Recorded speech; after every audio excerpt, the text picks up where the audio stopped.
You're listening to Good Fit, Poor Fit. Our podcast is part of the UD Project, a small business rooted in occupational therapy that looks at how the design of a home environment impacts how well people of different ages and abilities perform everyday activities. We chat about this unique perspective to boost your knowledge and help you consider what can be changed in communities like yours. Learn more about our work at universaldesign.org. Hey there, listeners. Welcome back for yet another special episode in our series, You, D, and Me. Today, Rebecca and I will introduce you to Kelly Wright. She is an occupational therapy student getting her doctorate from Washington University in St. Louis.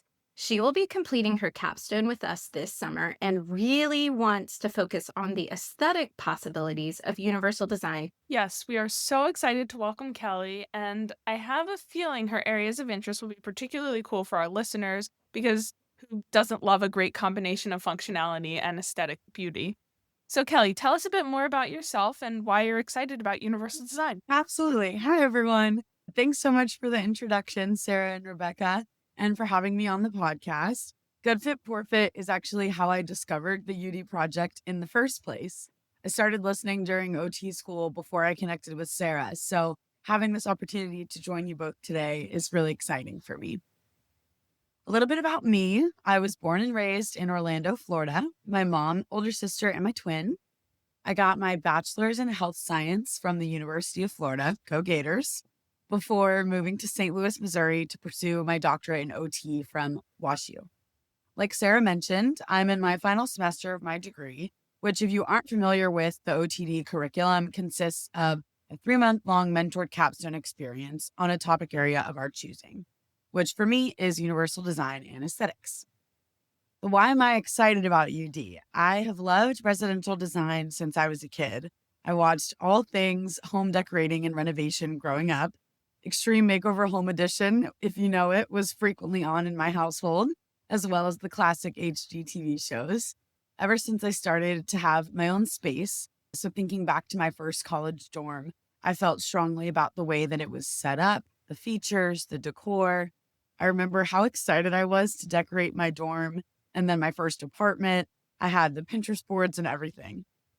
My love for interiors has only grown since then, which has turned into a passion for thrifting and flipping furniture, furnishing and decorating spaces, including my mom's newly renovated house recently, and even serving as the set designer for the WashU Medical School musical last year. I just love the opportunity to figure out how best to organize a space and make it beautiful. I have felt strongly throughout my life that the aesthetics of my space impact how I feel day to day. And now, fueled by my occupational therapy lens, I see a gap that exists in options for people with disabilities to have the same autonomy over their spaces in that way for a number of reasons, which I'll get into later. Well, this is just right up your alley, Kelly, and I think this is so cool that you learned about us from the podcast. And yes, I too love a good home makeover show. There's something that just gets me every time seeing a home with potential to be revived to meet the needs of a family for more space, better organization, or just a refresh in the form of an update in aesthetics. I guess too, that's why I love OT. In a way, it's helping people find themselves again after a life-changing event. There is a transformation that they undergo physically, mentally, and emotionally. And as we all know, someone's home must go through a transformation as well. And it might as well be functional and beautiful at the same time. That's totally how I feel too when I'm watching shows like that. You described it really well. I never thought about that connection with OT also being involved with a significant transformation in someone's life. I love that comparison. So, yes, even before OT school, I had an emerging passion for design. I vividly remember learning about the concept of UD for the first time in our Enabling Community Living class during my first year of OT school. The example our professor gave seemed so simple, but totally blew my mind. It was a picture of a park with a level change that had both a staircase and a ramp. Every single person in the photo was using the ramp. Not a soul was on the stairs. Not because they couldn't use them, but just because the ramp was more convenient. This illustrated the difference between disability-specific design that serves to accommodate for certain needs versus design that is usable by all people from the start, which, as you both know, is what UD is all about. I remember thinking, why are the stairs even there? No one is inconvenienced by the ramp. They all actually appear to prefer it, whereas the stairs present an obstacle for so many people. Parents pushing strollers, wheelchair users, anyone with impaired balance, and more. The opportunity that UD creates to include all people without singling anyone out with some other accessible option was really exciting to me. And it just makes more sense for everyone. It's just better design. In that same class, we got to go evaluate the universal accessibility of the Starbucks on campus, and I had a blast. We walked over there with all of our tools to measure the weight of the doors, the slopes, the noise level, the lighting. I felt like a detective and I loved it. I got really excited about how many different things there were to know and to consider in the environment that I have always taken for granted. That is such a great example of how design can be made useful for everyone. And I love your description of feeling like you're a detective. Once your brain starts thinking in the way of UD, there are so many things you can uncover and discover to make spaces usable for everyone. Absolutely. I think that's the OT brain in general. We start to see all of these different ways things can be adapted to improve function. The other concepts that I wanted to mention that I think contributed to my excitement about UD is the social model of disability, which I know you all have mentioned on the pod before. We also learned this during our first year of school and had some really interesting conversations about how we define disability. If anyone listening has never heard of it, the social model of disability is a framework that defines disability as a societal construct, a result of the environment presenting a barrier rather than the result of physical characteristics alone. For example, if a wheelchair user has a step-free entry to their home, their ability to enter is no different than someone walking through the door. If there are stairs, the stairs are the disabling factor, not the fact that the person is using a wheelchair. Another example I like is my glasses. I have to wear them when I drive because I'm nearsighted and have astigmatism, which makes all the car lights glare, especially at night. And if glasses didn't exist, my functional independence would be hugely impacted. I wouldn't be able to drive. Since society invented glasses, my visual impairment is not disabling to me at all. It points out the role that society plays in addressing these kinds of challenges for people. I feel like this model gave me a personal call to action to advocate for accessible design. I mean, it literally has the power to determine the extent to which someone's personal characteristics, so their physical traits, their medical condition, etc., will be disabling or not. That just really struck me as an important cause to advocate for the fact that disability is not just a person's individual limitations, it's a result of how well, or usually how poorly, society is designed for everyone.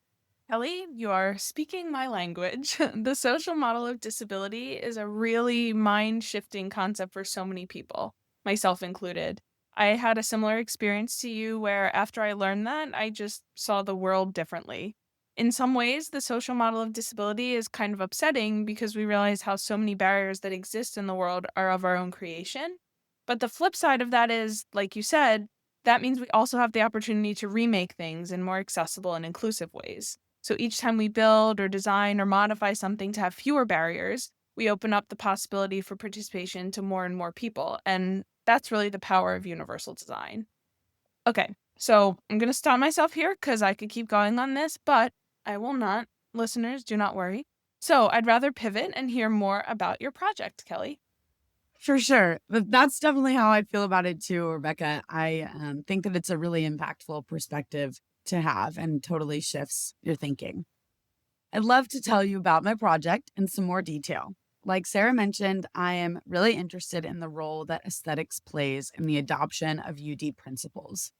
When I say aesthetics, I mean design elements that are visually pleasing or beautiful to look at. So think colors, organization, symmetry, the feeling that a design evokes. That last one is harder to put into words, but I'm confident we can all think of a time we walked into a space and thought, wow, I feel really calm in this room, or this feels homey to me. Maybe the opposite is even easier to identify. I know I've walked into a space that has felt super unsettling because of the design elements or lack thereof. One of the health science buildings at my college campus made me feel like I was in a horror movie when I walked the halls because of the creepy dark lighting and all of the white walls. Does that resonate with you all at all, Sarah and Rebecca? Oh, yeah, I'll go first. I've definitely experienced that when staying at a hotel or Airbnb. If it seems like a little dirty or dated or, has that odd smell, I often struggle to know where to sit, to put my things, or just to even get comfortable to get a good night's sleep. But if the place seems really well taken care of, with attention to details, is clean, I'm much less anxious and excited about being in that new place. And I internally feel like I can enjoy it. How about you, Rebecca? Any examples? Oh, absolutely. I can definitely empathize with both of those experiences that you shared. I feel like every university or college has that creepy hallway, like Kelly mentioned. And Sarah, I am the exact same way in hotels. Another example for me is actually in the positive direction. I love places that have big windows that let a lot of sun in. Whenever I walk into a place like this, I instantly feel at ease. I love being able to see the sky and the trees out the window and just have a lot of natural light stream in. Same here. Natural light is at the very top of the non negotiables list for me. As I'm sure you both can understand, given those examples, the value of a space that is aesthetically pleasing has been well established. Research has shown that aesthetics impact stress management, productivity, mood, socialization, and more. I plan to go into detail about the impact of aesthetics on function and overall well being in a future episode, so keep your eye out for that if you're interested. I imagine you have people pretty hooked, so I can't wait to hear more. So tell us what exactly you're doing for your project that combines aesthetics and universal design. I started to notice throughout school that spaces and products designed specifically for disability have historically considered function alone and failed to prioritize aesthetics, which, as we've talked about, is really important. Elements of a lot of those designs conjure up feelings of sterile, hospital like environments rather than features someone would want in their home. So I am making what I've been calling a UD style guide with product and design recommendations to implement UD principles in aesthetically pleasing ways. It's going to complement the UD project's existing residential building code. I hope to then turn some of that content into social media posts or additions to the UD project's community discussion board to try and reach an even broader audience, because I think not only does the stigma associated with the aesthetics of UD prevent people who actively need certain products or modifications from using them, but it also makes homeowners more hesitant to talk about UD in their new builds or renovations. I also want to advocate to designers about the opportunity that they have to address this. I've already gotten to shadow and interview some really fantastic people, architects, interior designers, industrial designers, OTs, who are pioneers in this space of design. I hope to put together a presentation for design students that will educate them on UD and encourage them to make thoughtfully designed, functional, and beautiful deliverables for this population a priority in their work. Also, to give them a call to action of educating their own clients on the value of including UD principles in their builds. I am actually super excited about your project because I think it really complements the courses that we offer on universal design and will give people some visual examples of products and concepts that can be featured a bit more than we could in the course as related to our universal design building code. If you've never heard of our courses or the UD building code, I will add them in a link in the show notes. But your project has brought up some really good discoveries. Product manufacturers are really evolving in this space as well, and I think we will only see more UD options on the market as time goes on. Also, to your point, a lot of people really don't understand UD, and it's a good opportunity to show what's possible when, in their mind, they may be thinking about typical medical products that they quote unquote don't need because they themselves don't identify that they need it yet. Also, I agree. This could be a really great resource for designers and anyone wanting to just transform their space. I have already found some product lines that I'm excited to include in my style guide. The design world is absolutely starting to talk about this more. It was actually an article that I read last summer that spurred me on to pursue this topic, which I'll also link in the show notes, titled Accessible Design is Growing, but Can It Be Beautiful? Even just the subtitle of it fires me up. It says, the concept has evolved from a practical matter to a complex idea about style, equity, and what it means to live well.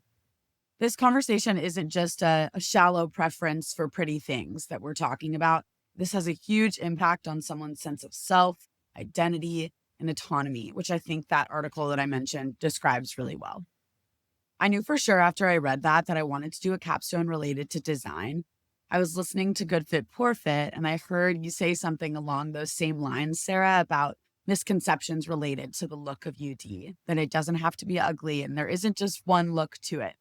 So I thought, I want to run with that. I want to give people examples with beautiful images and ideas. I'm a visual learner, if you can't tell. I want to address the existing stigma by broadening someone's understanding of the aesthetic possibilities of UD, as well as impress upon OTs the importance of being mindful of aesthetics in their own recommendations and contribute to the emerging conversation in the design world about the role that designers have in addressing this. These are all great things, and we can't wait to see how your final project turns out. And I'm sure our listeners are excited to view your resource too. We'll, of course, share that in a future podcast. Agreed. But so, Kelly, usually in these UD and Me episodes, we talk about some of your favorite universal design things. So, first, let's start with some of your favorite universal design features outside the home or in the community. Absolutely. Okay, I am excited for this question because I have been deep in the residential design world for my project. So this gave me the opportunity to explore UD outside of the home. Diving into UD literature and listening to a lot of the existing discourse on this subject, I noticed that non-physical disabilities or invisible disabilities are much less frequently part of the conversation. So think sensory processing issues, impaired cognition from a brain injury, dementia, mental illness, etc. It's not just the UD world. Physical impairments often dominate the conversation when it comes to disability. I think because they are tangible and much easier for people to understand. But UD principles apply to anything impacting someone's functioning. So I found some examples I've seen in the community of design addressing these more invisible impairments and thought of how they are universally beneficial. The first one I came across that I was excited to share is Walmart's sensory-friendly shopping hours. During the back-to-school shopping season in 2023, they started making a few changes to the environment in their stores from 8 a.m. to 10 a.m. every Saturday. This looked like changing the TV walls to a static image instead of a video on every screen, turning off the radio, and lowering the lights where possible, which reduces visual and auditory sensory input throughout the store. Walmart explained that this effort was directed at improving the shopping experience for people with sensory disabilities. That can be a big range of things, but is often associated with autism, ADHD, and sensory processing disorder. People with these conditions can become more easily overstimulated by sensory input as their brains process sensory information differently than the average person. Walmart got such positive feedback on this that they extended it to every single day of the week during those same morning hours all year round. That's really awesome, Kelly, and a different example that I don't think I've actually heard before. Can you tell our listeners a little bit more about why that's universal design or universal design influenced? For sure. So, although it was initiated for a certain population, I can think of numerous ways this type of shopping experience is beneficial for everyone. Turning off the music could help someone with impaired hearing converse with the store employee or their shopping companion. Dimming the lights and noise reduction could benefit someone recovering from a concussion or maybe a person who gets bad migraines and may have heightened sensitivity to sound and light. Also, I think anyone with impaired cognition for whatever reason, could be a previous brain injury, dementia, intellectual or developmental disabilities, even the decreased executive functioning that comes with ADHD, like attention or task initiation, all of those people would benefit from this. Shopping in person is already a very complex cognitive task when you break down all the steps involved without considering the added sensory input your brain has to filter while completing those tasks. Also, sensory processing issues are not just experienced by people with specific diagnoses like the ones I mentioned earlier. Literally everyone fluctuates in their ability to take in that input. When we're really stressed, it reduces the brain's ability to filter out noise and stay focused or calm, which is why you may turn down the radio in your car when you need to focus. So, reduction of those sensory distractions can increase ease of shopping when anyone is feeling stressed or anxious. I personally have struggled with generalized anxiety disorder since I was young. So I feel like I am going into battle when I enter the grocery store. There is so much input with all the noises, the products on the shelves to visually sort through, the people, the lights. I was also recently diagnosed with ADD, which explains a lot in that regard. But regardless, I really appreciate the effort Walmart is making here for people with those invisible disabilities. I think it's clear how this is universal design that can benefit everyone. If you want to read more about it, I will link Walmart's article that I found in the show notes. These are all great points, and thanks for sharing your own experiences. I too am the person turning down the noise in the car when I need to think, but I love the idea, and I think a lot of other places should adopt something like this. It reminds me of a local children's museum here in our town, Harrisonburg, Virginia, that has a specific low sensory play day in which they do similar things like this. I think it benefits not only the kids, but think about the parents. Sometimes they can feel worried about how their children are being perceived. And so, with days like this, I think they're not worried about those social things that can occur when you're with the people who might understand your own child's needs because they experience it too. But before we jump off this topic, Kelly, you had shared something with me that you also wanted to tell our listeners on the podcast about called digital shelf labels. I've never heard of them, and I think our listeners might want to learn about them too. Yes, thank you. I'm so glad that you thought they were cool as well. I'm excited to talk about these. Let me just blow everyone's minds here. As you know, now, I personally find grocery shopping to be a harrowing experience. The sensory environment is so overstimulating that all of my cognitive skills fly out the window. And the biggest thing that starts to stress me out is just finding all of the items that I'm trying to look for. Selective visual attention is the brain's ability to focus on a specific visual stimuli while filtering out other visual information. So think trying to find where's Waldo. That's how I feel every time I'm looking at a wall of items in the grocery store. I started shopping at Schnucks during OT school, which is a grocery store in the Midwest, and they have these digital shelf labels that light up and flash if you click on the item you're looking for in their app. I'm sure everyone has experienced not being able to find something at the store, and then you have to go find an employee and ask, and it turns out you were staring right at it the whole time. So, this is undoubtedly beneficial for everyone, but I think it could be especially useful for people with low vision, cognitive impairments, or even social anxiety if asking an employee for help feels overwhelming. Or maybe you can't ask an employee because you speak a different language or even ASL. What makes this even more UD is that it doesn't only benefit the customers, but also the stores. There are a bunch of articles, and I'll link some in the show notes, about how it improves accuracy of grocery pickup orders, increases the ease and efficiency for employees restocking or changing the price on labels when needed.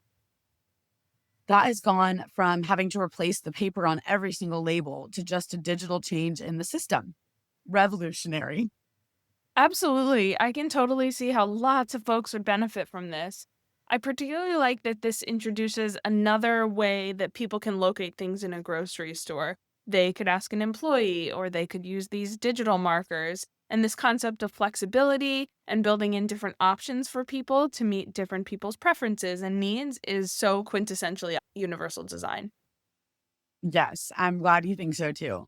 Hopefully, we see more stores start to adopt those. The last community UD example I want to share is still on this same sensory conscious topic. While I was living in St. Louis, I got to go to the zoo and Forest Park a handful of times with my friends. It's free, which was awesome. I started to notice that they had these signs throughout the zoo that would say something like quiet zone or smell zone. and I picked up on the fact that they were attempting to improve the experience for visitors with sensory needs. They recognize on their website that the zoo can be an overstimulating sensory environment, which is often a major barrier for their guests with sensory sensitivities associated with autism, dementia, PTSD, and other similar conditions. So they partnered with a nonprofit called Culture City that provides sensory inclusion training and tools to venues like this. The main things they implemented are sensory bags and signage. The signage is what I mentioned noticing before. They categorized different areas of the zoo based on their sensory features.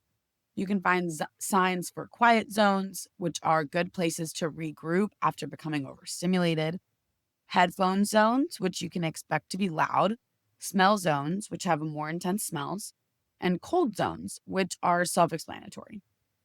The sensory bags are free to check out at the zoo welcome desks and include noise-canceling headphones, weighted lap pads, fidgets, and more. I didn't even know they had these as an option before I looked into the zoo's sensory inclusion efforts. This is all really awesome. And as Sarah knows, I love a good signage shout out, so I really appreciate that. I think signage can go a really long way in making a space more accessible and inclusive. This also reminds me of a conversation we had on the podcast a while back with Dr. Katie Hansen on sensory design for autism. She talked about the need for more public places to have quiet areas where people with sensory processing challenges can go to regroup when they're overstimulated. This prevents families from having to split up on different outings because one parent has to take one child who's overstimulated home. And it's really awesome to see a real world example of that at the zoo prioritizing these kinds of spaces. So, lastly, Kelly, can you share with us and our listeners one of your favorite universal design concepts or products for a home setting? Can do. I had the privilege of taking all the courses the UD project offers at the start of my project, which had so many exciting UD concepts and products that I got to learn about. If I have to choose one to mention now, it would be pull-out workspaces or tables that are incorporated into kitchen cabinetry. I'll link some examples in the show notes if you're struggling to visualize it, but this is basically a drawer that when you pull it out creates a temporary second countertop. There are also versions where an entire smaller table is tucked away under the existing counter. This is such a clever way to include workspaces at various heights in your kitchen without having to alter the main countertop itself. A variety of heights is important for UD so that everyone has a workspace they can easily reach and use. Traditional kitchen counter heights are often too tall for people of shorter stature or at a seated height, like wheelchair users or someone who may fatigue quickly and need to do seated kitchen tasks. This would also just be a great space-saving solution for a small kitchen to provide more workspace when cooking that can then be tucked away when not in use. This is the best solution for someone who doesn't have enough counter space to begin with to incorporate multiple heights, or just someone who prefers the look of a symmetrical countertop. I love these creative ways of transforming kitchens to have flexible workspaces. Definitely check out the show notes for pictures that Kelly found because I think you'll like the innovation as well, even if it may be a little more custom. Also, one honorable mention, if I may, before we're done. I am obsessed with the automatic toothpaste dispenser that I saw in the UD project course on adaptations for everyday tasks. It's such a genius, simple solution for anyone with decreased fine motor skills to be independent in toothbrushing. I remember opening and manipulating the toothpaste tube being the most challenging part of the task for a lot of my patients in the hospital during fieldwork. Love the shout out to the toothpaste dispenser. Very, very good addition and a good way to end. Anybody either looking to treat yourself or maybe to make toothbrushing a little easier, you can check that out as well. Thank you for all of your thoughts and insights, Kelly. I'm so excited that you're here with us, and I can't wait to hear more as you continue to learn and grow. And listeners, we will be back soon with another episode of Good Fit Poor Fit. Thanks for listening to Good Fit Poor Fit.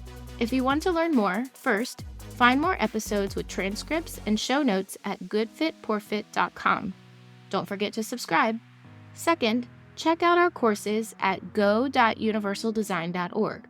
We cover housing topics like advocacy, collaboration, home modification, universal design, and task adaptations. Lastly, if you have questions or topics you'd like us to discuss, email us at podcast@universaldesign.org. Thanks for fitting us into your day.